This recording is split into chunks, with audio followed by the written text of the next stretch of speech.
Hey guys, Tyler, Racer on Rails here. Just wanted to give you guys a quick walkthrough video of a track guide to Road Atlanta in the T3 Spec E46 car. So my fastest laps are in the mid 35s or so. I was able to do 3 laps, 35.6, 35.5, or sorry, 35.5, 35.6, and 35.7 is what I did in a row. So definitely achievable for race laps. I have it at the stock fuel setting.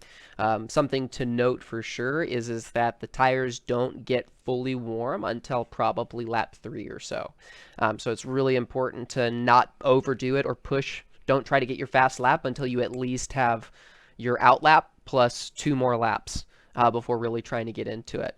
You'll kind of see a little bit here in a minute why that's important, because the car loads up immediately and just goes rather than having a second of kind of like hopping around. So to get it started here, starting our hop lap, it's really important that your foot is to the floor. Don't lift at all for this last corner. So as we are approaching turn 1, what we're looking for here is our eyes are up and looking at this orange marker on the side of the outside pit wall. I'm using roughly that marker as my reference point for braking.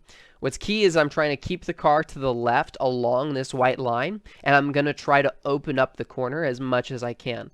Now, one of the other things that you'll hear the car, and you can actually you might be able to see it in how the car loads, but I'm also using some maintenance throttle to kind of keep the rear end planted, and I'm rolling into the throttle as the car approaches and interacts with the incline of the hill. A little bit complicated, but we will just kind of give this a shot here so you can kind of see. So basically what you can see here is that we're getting into here. You can see the RPMs are dying off right as we are getting to the orange component here on the left. And then we're waiting till almost the end of this concrete area here on the left before turning in.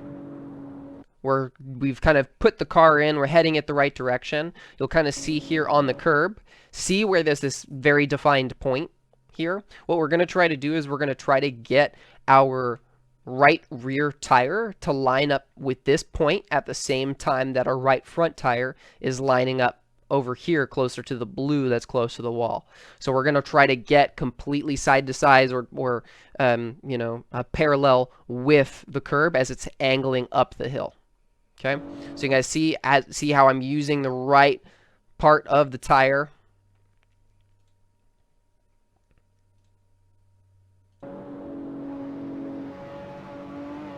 You can kind of see where the car takes a minute to decide to do what I'm asking it to do. I'm already turned in right here, but the car's kind of taking a minute to start loading up and really doing what I'm asking it to.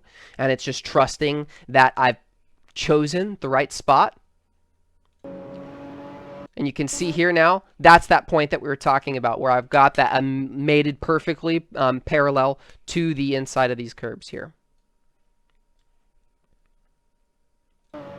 We're going to be into the throttle, full throttle at this point, all the way up the hill. What we're looking for is we're looking for this post that's right in the center of our screen here.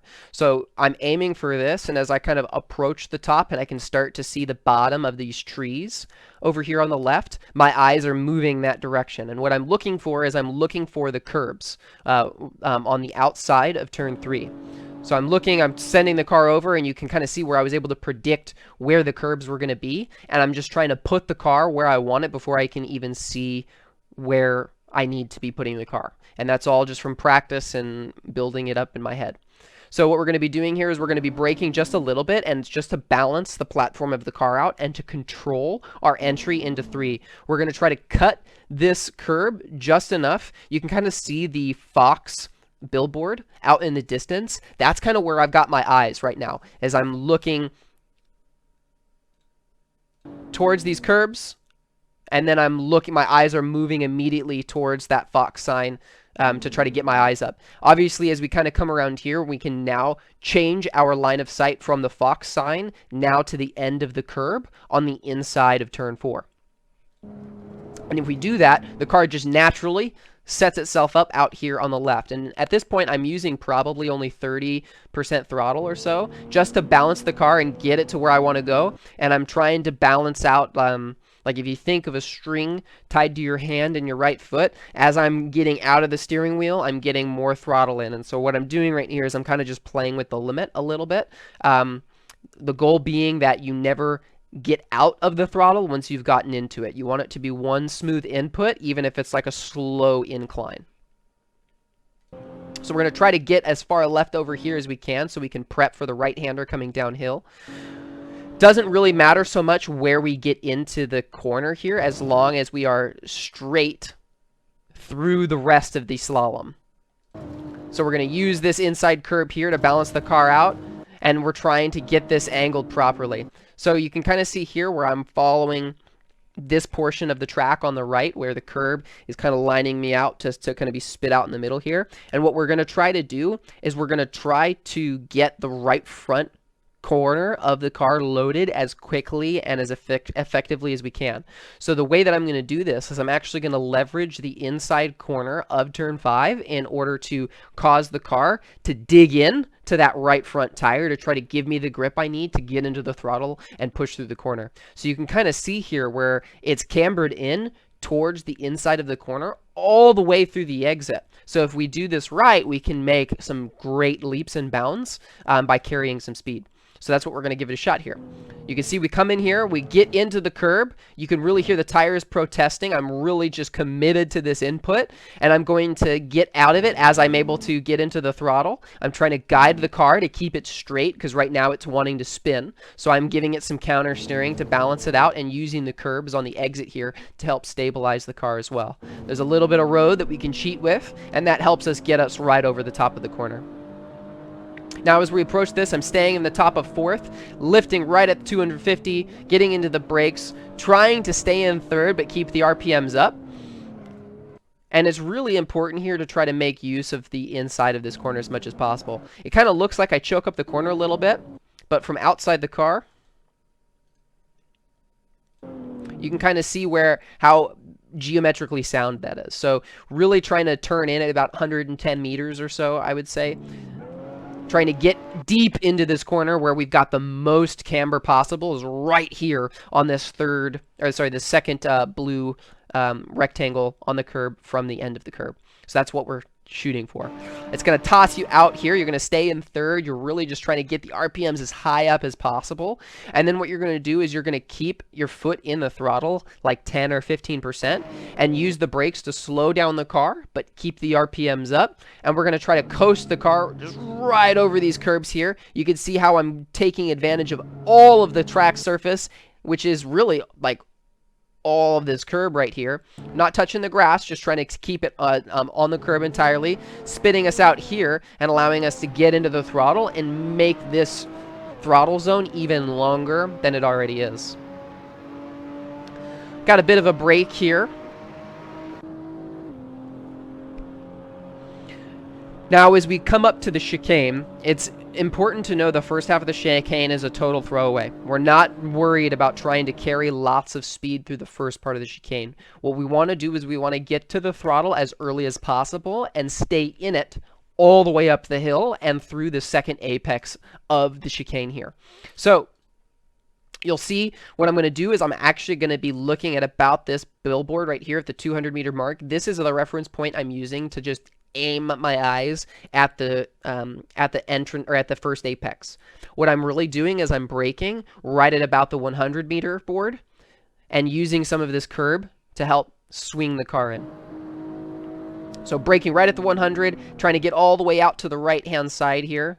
You can kind of see how I use that little bit of just this little bit. I can actually probably take advantage of more of that. And we're going to try to cut the corner just the teeniest bit. You see here I don't actually touch the grass, right? Which is really important if you're going to be in a racing situation. You want to make sure that you're always on track surface, on racing surface.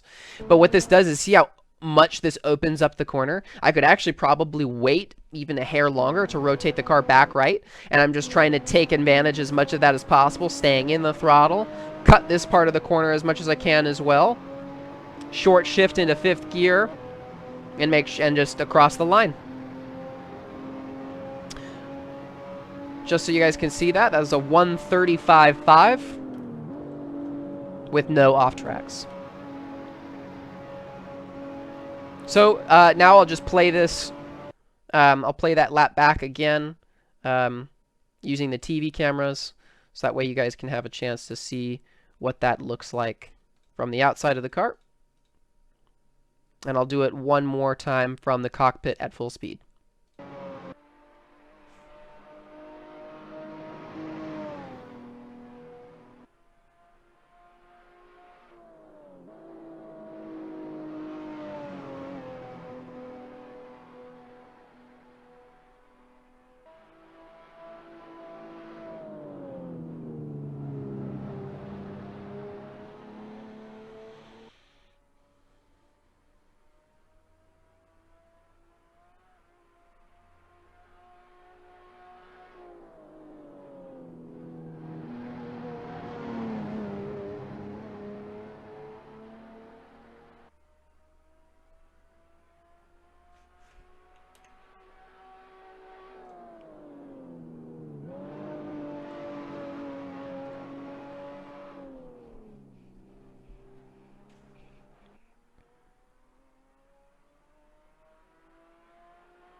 All right, thanks for watching, everybody.